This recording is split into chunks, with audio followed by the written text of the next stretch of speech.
দাড়ি যারে আল্লাহ দিছে ওর দোয়া করা উচিত, আল্লাহ একটা পাকে কিনা, কেননা পাকলেই গুটি লাল, পাকলেই গুটি, বলবেন গুটি লাল কি করা, কেননা আল্লাহ নিজে বলতেছে ইন্নাল্লাহা লা ইস্তাহি বি শাইবাতিন, ওইখানে লেখা নাই পুরা দাড়ি পাকতে হবে, একটা পাকলেও।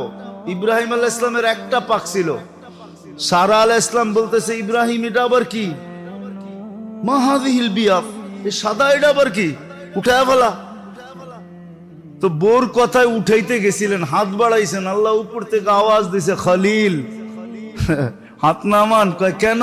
কয় এটা সাদা না, এটা সম্মানের সিল,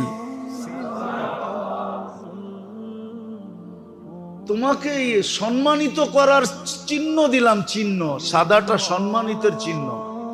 তো যার দাড়ি উঠছে ও তো কাটবে দূরের কথা, ও তো সারাদিন খতম পড়াবে, একটা পাকে কিনা।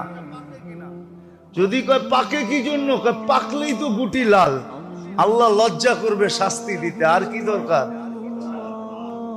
আর জাগো সবডি পাইকা গেছে, ওগো তো কোনো কথাই নেই, ওগো তো ডেলি খুশির জন্য মানুষে ফুল দেওয়া দরকার। আরে তুই ফুল দেস কেন ডেলি সকালে উঠা? আরে দাড়ি পাকছে, ফুল দিমু না তো কি দিমু?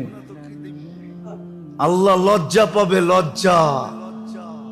তো দাড়ি দেখে তো জান্নাতে চলে যাবে কসম।